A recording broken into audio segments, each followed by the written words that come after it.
Les amis, est-ce que je vous ai manqué? Je sais, j'étais plus très actif, mais j'avais mes raisons.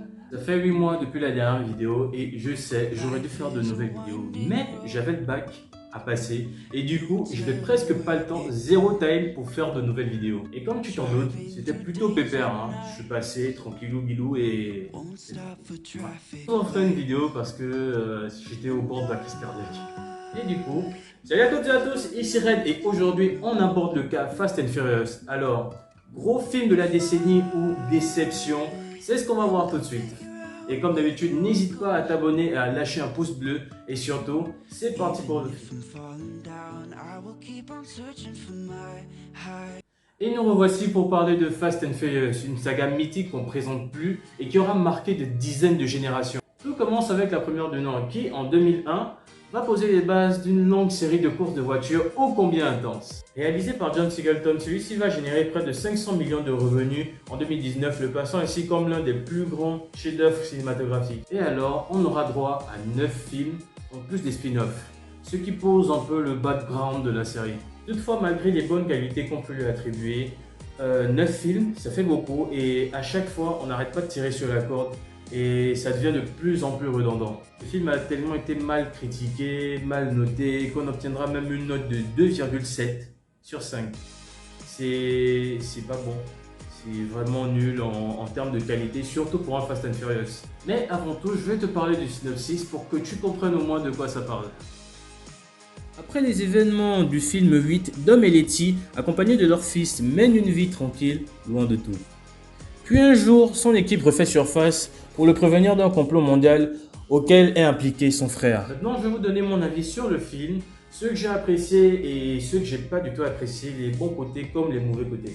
Bon, pour les points positifs, il n'y a pas beaucoup à en tirer. Tout ce que je peux légitimement dire, c'est que le film il est assez beau. On nous remet toujours le lien familial qui existe entre les personnages, c'est toujours la même chose depuis le sixième film. On a toujours ces cascades qui sont assez impressionnantes sur le papier, mais bon, je vais revenir dans les mauvais côtés parce que c'est assez répétitif et c'est toujours, ça va toujours plus loin. Le deuxième point positif est le lore qui est un peu plus approfondi, on apprend un peu plus sur le passé de Dom et c'est assez cool en vrai. Alors maintenant, je vais vous donner mon avis négatif et pourquoi je n'ai pas apprécié ce film.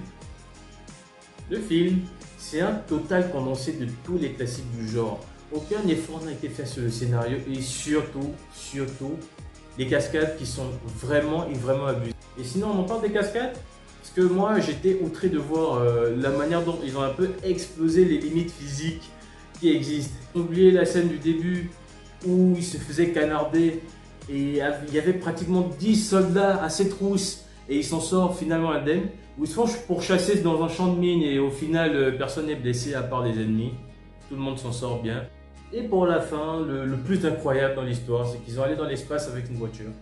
Voilà, ils ont mis des réacteurs derrière la voiture et au final ça a décollé comme par magie. Sans oublier qu'à la base, il avait fait le test une fois et ça avait foiré et la voiture avait pris feu.